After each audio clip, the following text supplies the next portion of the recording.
आज की मूवी है भूल भुलैया 2। नाम तो सबने सुन ही लिया होगा क्योंकि इसका पहला पार्ट साउथ की मूवी चंद्रमुखी की कॉपी थी, लेकिन स्टिल अक्षय कुमार की कॉमिक टाइमिंग और बेहतरीन सीन प्ले ने हमें वो एक्सपीरियंस दिया जो कि हम एक हॉरर कॉमेडी मूवी से उम्मीद करते हैं। सेकेंड पार्ट में भी कार्तिक आर्यन की कॉमिक टाइमिंग और तब्बू की एक्टिंग एकदम कमाल की रही है।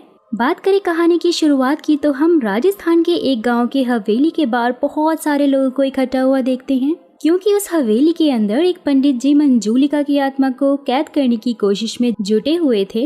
वहाँ सभी घर वालों के साथ हम तब्बू को भी देखते हैं, जिसका बाल पकड़कर मंजूलिका की आत्मा एक कमरे की ओर घसीटते हुए उसे लेकर जा रही थी कि तभी पंडित जी मंत्र पढ़कर मंजूलिका को उस कमरे के अंदर फेंक कर बंद कर देते हैं। सीन शिफ्ट होता है और 18 साल बाद दिखाया जाता है और हम रूहान को पहाड़ों के बीच लिफ्ट पर देखते हैं, जिसमें एक पिंक कलर का प्यारा सा ट्रॉली बैग था। वहीं दूसरी लिफ्ट में हम रीत को देखते हैं जो कि इशारों में रूहान को समझा रही थी कि वो बैग उसका है। How silly people. जो लोग उस लिफ्ट में थे वो तो यही सोच रहे थे कि उस बैग में बॉम्ब है। जब दोनों लिफ्ट के बाहर आते हैं तो रूहान रीत का बैग लौटाने के बाद उसे उसके साथ में फ्लर्ट करने लग जाता है, लेकिन रीत रूहान को बिल्कुल भी भाव ना देते हुए बस पकड़ने के लिए चली जाती है, जहां गाइस हमें ये पता चलता है कि वो दोनों चंडीगढ़ जाने वाले हैं। यहाँ रूहान रीत को उसका फोन लौटा रहा होता है, जहाँ रीत बहुत ही ज्यादा ओवर स्मार्ट बनते हुए अपना ही फोन फेंक देती है, क्योंकि उसे लग रहा था कि शायद रूहान उसका फोन नंबर मांगने के लिए उसके पास आया है।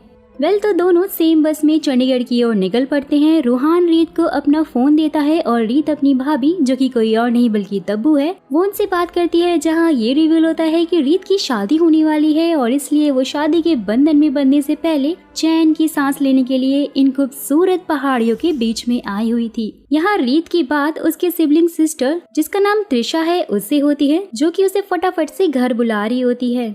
यहाँ रूहान समझ जाता है कि रीत मेडिकल स्टूडेंट है जो कि लाइफ में कुछ हासिल करना चाहती थी, लेकिन वो अपने डैड के दबाव में आकर साथ ही उनकी इज्जत बनाए रखने के लिए शादी के लिए राजी हुई थी। यानी कि रीत ये शादी नहीं करना चाहती थी। फिर बस के कुछ देर रुकने पर वो रीत को बताता है कि वो पतंग उड़ाने के लिए गुजरात चला गया था और वो पान खाने के लिए यूपी। यानी कि उसकी लाइफ बहुत ही ज्यादा एडवेंचरस रही है। साथ ही वो कहता है कि रीत को भी अपने लिए कुछ ऐसा ही करना चाहिए। बातों ही बातों में रूहान रीत को एक म्यूजिक फेस्टिवल देखने के लिए वहीं पे मना लेता है। दोनों मिलकर खूब तालियां बजाते हैं और जब वापस चंडीगढ़ की बस पकड़ने के लिए जाते हैं तो उन्हें ये पता चलता है कि जिस बस से वो पहले जाने वाले थे उसका बहुत बुरी तरह से एक्सीडेंट हो गया है, जिसमें कोई भी पैसेंजर जिंदा नहीं बचा है। यानी कि ये उनका लक था कि वो लोग उस बस में नहीं गए और बच गए, जिसका साफ मतलब था कि रीत और रूहान की मौत की खबर अब उनके घर तक भी पहुंच गई होगी। जहाँ रीत अपने घर पे कॉल करती है तो उसकी बहन त्रिशा फोन पिक करती है, जो कि रीत के होने वाले पति सागर की बाहों में रो रही होती है, क्योंकि रीत की मौत के बारे में घर पर सबको पता चल चुका था। लेकिन वहाँ नेटवर्क बहुत ज्यादा कमजोर था, जिस कारण से रीत तो त्रिशा की बातें सुन सकती थी, लेकिन वो उसकी बात नहीं सुन पाती है। जहाँ रीत को सबको समझ में आ जाता है कि त्रिशा और सागर एक दूसरे से प्यार करते हैं, सो इसलिए अपनी बहन का प्यार बचाने के लिए वो कुछ दिन के लिए मरने का नाटक करने का फैसला करती है। रीत को अब अगर अपनी मौत का नाटक ही करना था तो इतने बड़े देश में रूहान के साथ कहीं भी वो जा सकती थी, क्योंकि रूहान बहुत ही बड़े बिजनेसमैन का बेटा है। लेकिन नहीं,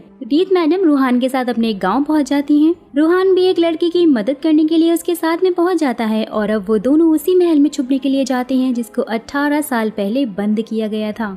वहाँ उनके साथ कुछ पैरानॉर्मल एक्टिविटीज होती हैं, लेकिन रीत रूहान को कुछ न कुछ लॉजिक देते हुए महल के अंदर लेकर आकर उसे अपनी बचपन की कुछ यादों के बारे में बताने लग जाती है, क्योंकि रीत का बचपन इसी महल में गुजरा था। लेकिन वहाँ के लोगों के मुताबिक मंजूलिका की आत्मा यहाँ पर बंद है और इसलिए उसके परिवार वाले दूसरी हवेली में रहते हैं, इस बड़ी सी खूबसूरत हवेली को छोड़कर। महल का गेट खुला हुआ था, लाइट्स भी ऑन थी। ये सब कुछ देखकर छोटा पंडित साइकिल लेकर वहाँ से दौड़ते भागते हुए हवेली में ठाकुर जी के पास पहुँचता है और वो उन्हें ये कहता है कि कोई मंजूलिका के महल में घुस गया है। ये सीन गाइस इतना ज्यादा मजेदार था कि थिएटर में तो सिर्फ तालियां ही बज रही थी इस सीन के ऊपर, क्योंकि जहाँ पर चोटी वाले राजपाल यादव भैया हों वहाँ पे हंसी ठिठोली ना हो, ऐसा हो ही नहीं सकता। क्यों पुष्पा बेटी, कहाँ जा रही हो अपने गधे पे बैठ के?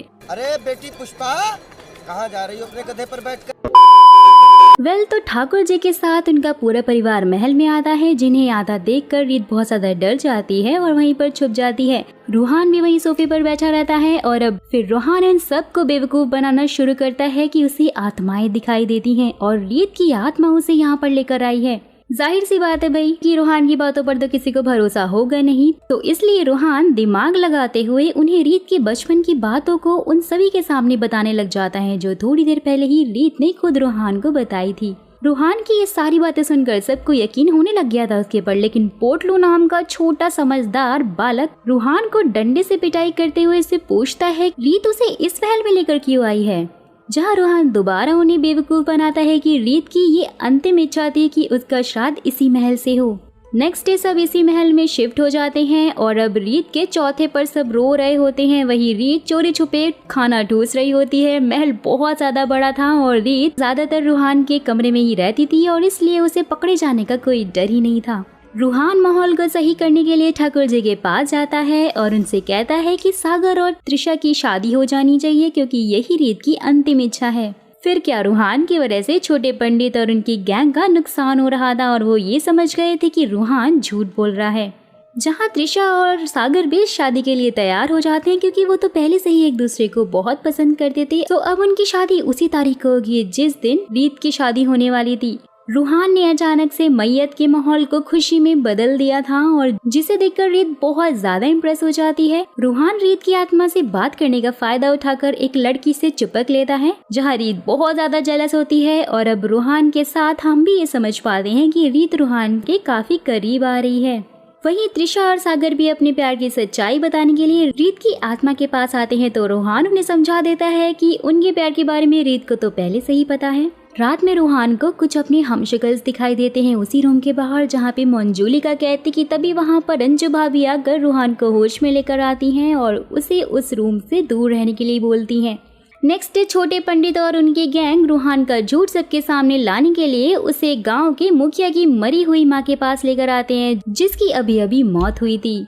यहाँ रूहान को मुखिया की माँ से बात करके छुपे हुए खजाने के बारे में पूछना था, तो सब लोग रूहान को उस लाश के पास छोड़कर घर से बाहर ही निकल आते हैं कि तभी रूहान को वहाँ पर एक खिलौने में से हंसने की आवाज आती है, जिसे उठाकर वो फेंक देता है, जिससे सीलिंग में लटका हुआ झूमर नीचे गिर जाता है और उसी फ्लोर में से उसे मुखिया का बहुत सारा खजाना मिल जाता है।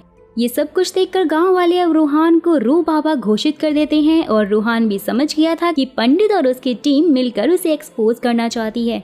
रात में हम रूहान और चाचा जी को साथ में नशा करते हुए देखते हैं और नशे में दोनों मंजूलिका के गेट के पास आ जाते हैं, जिसमें लगा हुआ त्रिशूल निकालते हैं, जिससे निकालते ही बहुत तेज हवाएं बहने लग जाती हैं, जिसे देखकर रूहान त्रिशूल वापस गेट में लगा देता है और तभी वहाँ ठाकुर जी के साथ अंजू भाभी आ जाती हैं, जो अब उन्हें मंजूलिका की सच्चाई बताती है। सीन पास्ट में जाता है और वो कहती हैं कि उनके पिता को बंगाल से ठाकुर साहब के हिसाब किताब को देखने के लिए बुलाया गया था और वो अपनी जुड़वा बहन मंजूलिका के साथ में यहाँ आई थी। वहाँ उनके पिता को नृत्य और गाने का बहुत ही शौक था और वो अपनी दोनों बेटियों, जिनका नाम अंजुलिका और मंजूलिका है, वो उन्हें नृत्य सिखाया करते थे। जहाँ इन सब में अंजुलिका बहुत ही ज्यादा आगे थी, इसलिए उसके पिता का ज्यादातर प्यार उसको ही मिलता था, जिससे मंजूलिका को बहुत ज्यादा जलन होती थी और वक्त के साथ मंजूलिका की जलन नफरत में ही बदलने लग गई और वो ब्लैक मैजिक सीखने लग गई, जिसके लिए मंजूलिका को उसके पिता से डांट भी बहुत ज्यादा पड़ती थी। दोनों बड़े हुए और मंजूलिका को ठाकुर जी के बेटे कुंवर जी से प्यार हो गया, लेकिन कुंवर जी ने शादी अंजुलिका से की। फिर इस बात से गुस्सा होकर मंजूलिका अपनी बहन पर काला जादू करने लग गई। जहां उसे रोकने उसके पिता उसके पीछे गए, लेकिन मंजूलिका ने उन्हें भी मार दिया और वापस महल में आकर उसने अपनी बहन के साथ साथ कुंवर जी पर भी हमला कर दिया। लेकिन अंजुलिका ने चाकू मारकर मंजूलिका की जान ले ली थी। मरने के बाद भी मंजूलिका ने उन दोनों का पीछा नहीं छोड़ा था और एक दिन उसने कुंवर जी को बालकनी से धक्का देकर जीवन भर के लिए उन्हें पैरालाइज कर दिया था। फिर जिस बाबा को हमने स्टार्टिंग में देखा था, उन्हें बुलाकर उन लोगों ने मंजूलिका को वहीं पर कैद करवा दिया था, उसी हवेली में। सीन प्रेजेंट में शिफ्ट होता है और रूहान समझ जाता है कि इस रूम से अब दूर ही रहना बेहतर होगा। फिर जब रात के टाइम पर रीत और रूहान दाल बाटी चूरमा खाकर घर आ रहे थे, तो छोटा पंडित रीत को देख लेता है और वो अपनी पूरी टीम के साथ में वहाँ पर आता है और ठाकुर जी के पास आकर कहता है कि रीत घर में ही छुपी हुई है, यानी कि वो अभी भी जिंदा है। और वो लोग पूरे घर को छान मारते हैं, लेकिन रीत उन्हें नहीं मिलती है क्योंकि रूहान ने रीत को मंजूलिका के रूम में छुपा दिया था। फिर वहीं उसके रूम में अंदर मंजूलिका रीत के पीछे भयानक आत्मा के रूप में दिखाई देती है। सबके सामने पंडित का पोपट होने के बाद जब रूहान रीत को लेने के लिए मंजूलिका के कमरे में जाता है तो उसे रीत मंजूलिका के कपड़ों में आ मुझे तुम्हार सॉन्ग पे डांस करती हुई दिखाई देती है, जहाँ पर वो एकदम मंजूलिका की तरह ही डांस कर रही होती है। और फिर रीत नॉर्मल होकर रूहान को रिलैक्स करने के लिए बोलती है क्योंकि ये सब कुछ तो एक छोटा सा प्रैंक था। वही मंजूलिका आज़ाद हो जाती है और नेक्स्ट डे मेहंदी थी, जहाँ मंजूलिका सभी ढोल नगाड़ों को हवा में उड़ा देती है। और यहाँ सबको लग रहा था कि ये सब कुछ रीत की आत्मा कर रही है क्योंकि कल रात ही उन लोगों ने रूहान पर शक किया था, जिससे कि शायद रीत नाराज है। लेकिन रूहान और रीत दोनों समझ गए थे कि मंजूलिका आज़ाद हो गई है। और वहीं सब लोग मंजूलिका की आत्मा को महल के गेट पर उल्टा चलते हुए देखते हैं, जहाँ रूहान वापस उन्हें बेवकूफ़ बनाते हुए कहता है कि वो कोई और नहीं बल्कि रीत की ही आत्मा है। रात में मंजूलिका अपनी बहन के पास आकर उससे धमकाती है कि वो सबको तड़पा तड़पा कर मारेगी। फिर अंजू भाभी रूहान के रूम में जाते टाइम बालकनी में बहुत सारे कौओं को देखती हैं। रूहान के पास जाकर वो रीत को बाहर आने के लिए बोलती हैं। रीत बाहर आकर सागर और त्रिशा के बारे में उन्हें समझाती है कि वो ये नाटक इसलिए कर रही है ताकि उसकी बहन और सागर की शादी हो सके। फिर तीनों मंजूलिका की आत्मा से बचने के लिए नेक्स्ट डे ही इस बाबा के पास में जाते हैं, जिसने शुरुआत में मंजूलिका को उस रूम में कैद किया था, जहाँ वो कहता है कि 18 साल से वो आत्मा यहाँ पर कैद है, तो इसलिए वो बहुत ही ज्यादा ताकतवर हो गई है। लेकिन न्यू मून से पहले वो लोग उसे कैद नहीं कर सकते हैं, इसलिए अब उन्हें अमावस्या का इंतजार करना पड़ेगा, जो कि 3 दिन बाद है। घर आने के बाद रूहान और अंजू भाभी देखते हैं कि मंजूलिका की आत्मा पोटलू को हवा में झुला रही है। सरप्राइजली मंजूलिका की आत्मा पोटलू की जान नहीं लेती है। फिर उसी रात में हम बाबा को महल की ओर अपने साथियों के साथ में आते हुए देखते हैं, जहां उनका रास्ता मंजूलिका रोक देती है और बाबा के शरीर को पजेस करके उनके सारे चेले चपाटों को जान से मरवा देती है। मंजूलिका उस बाबा को अभी नहीं मारती है, वो दुम दबाकर वहाँ से भाग लेता है। वहीं दूसरी तरफ रूहान छोटे पंडित और टीम को देख लेता है। एक पंडिताइन वॉल पे चल रही है और रूहान समझ जाता है कि मेहंदी के दिन जिसको उसने दीवार पर चलते हुए देखा था वो मंजूलिका नहीं थी बल्कि पंडिताइन ही थी। जहाँ रूहान पंडित को 2-3 थप्पड़ मारकर वहाँ से निकल जाता है, लेकिन तभी उनके पास रियल मंजूलिका आ जाती है, जो कि सबको बहुत अच्छी तरह से धो डालती है। बेचारी पंडिताइन वहीं पर बेहोश हो गई थी, पर दोनों पंडित भागते हुए रूहान से टकरा जाते हैं, जहां वो कहते हैं कि असली मंजूलिका आ गई है। लेकिन रूहान उनकी बातों का भी मजाक समझकर वहां मंजूलिका के पास उससे मिलने चाहता है, क्योंकि उसे लग रहा था कि शायद पंडिताइन फिर से उसे उल्लू बना रही है। जहाँ वो उससे पैर उल्टे करने के लिए बोलता है तो सच में उसके पैर उल्टे हो जाते हैं और ये देखकर रूहान वहाँ से भागते हुए एक पहाड़ी के किनारे पहुँच जाता है और वहाँ मंजूलिका भी पहुँच गई थी, जिसे बचते बचाते हुए रूहान को हम नीचे गिरते हुए देखते हैं और सीन यहीं पर कट हो जाता है। वापस से महल में हम छोटे पंडित और टीम को देखते हैं, जो कि चांदी के बर्तन चुराकर मंजूलिका की वजह से शहर छोड़कर वहां से निकलने के चक्कर में थे। लेकिन तभी लाइट कट हो जाती है और रूहान की धमाकेदार एंट्री होती है। फिर रूहान महल के हॉल में आमी चतुहान का मेल वर्जन गाने लग जाता है और घर के सभी लोग ये हॉल में रूहान को देखने के लिए आ गए थे, क्योंकि इस मूवी का ये बेस्ट पार्ट था गाइस। फिर गाना खत्म होते ही रूहान खुद को मंजूलिका बताता है और जिस बाबा ने उसे कैद किया था वो उसकी लाश को सबके सामने लाकर वहीं पर पटक देता है। फिर रूहान अंजू भाभी की तरफ उन्हें मारने की ओर बढ़ रहा होता है कि तभी रीत वहाँ पर आ जाती है और रूहान को रोकने की बहुत कोशिश करती है, जहाँ सबको ऐसा लग रहा था कि शायद ये रीत की आत्मा है जो कि उनकी हेल्प करने के लिए वहाँ पर आई है। लेकिन रीत सबको बता देती है कि वो स्टार्टिंग से ही जिंदा है, बल्कि मरी नहीं थी। रीत रूहान को रोकने की बहुत कोशिश करती है, पर जब रूहान नहीं रुकता है तो अंजू भाभी रीत की गर्दन पर चाकू रख कर अंजूलिका को रोकने के लिए बोलती है। यहाँ पर कहानी पे बहुत बड़ा ट्विस्ट आता है, जो कि शायद हमारी प्रो ऑडियंस ने बहुत पहले ही गेस कर लिया होगा। जी हाँ दोस्तों, जो 18 साल से उस कमरे में बंद थी वो मंजूलिका नहीं बल्कि अंजूलिका ही थी।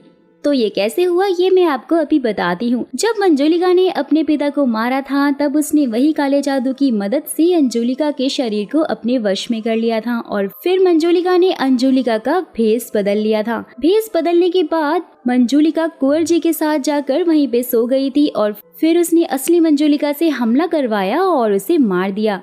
फिर जब कुंवर जी को ये बात पता चली कि उनकी पत्नी अंजूलिका नहीं बल्कि मंजूलिका है, तो उसने उन्हें भी धक्का देकर ऊपर से गिराकर उन्हें पैरालाइज करवा दिया। कुंवर जी के साथ उसने घर के और भी लोगों को मार डाला था और सारा इल्जाम उसने अपनी बहन के ऊपर डाल दिया था।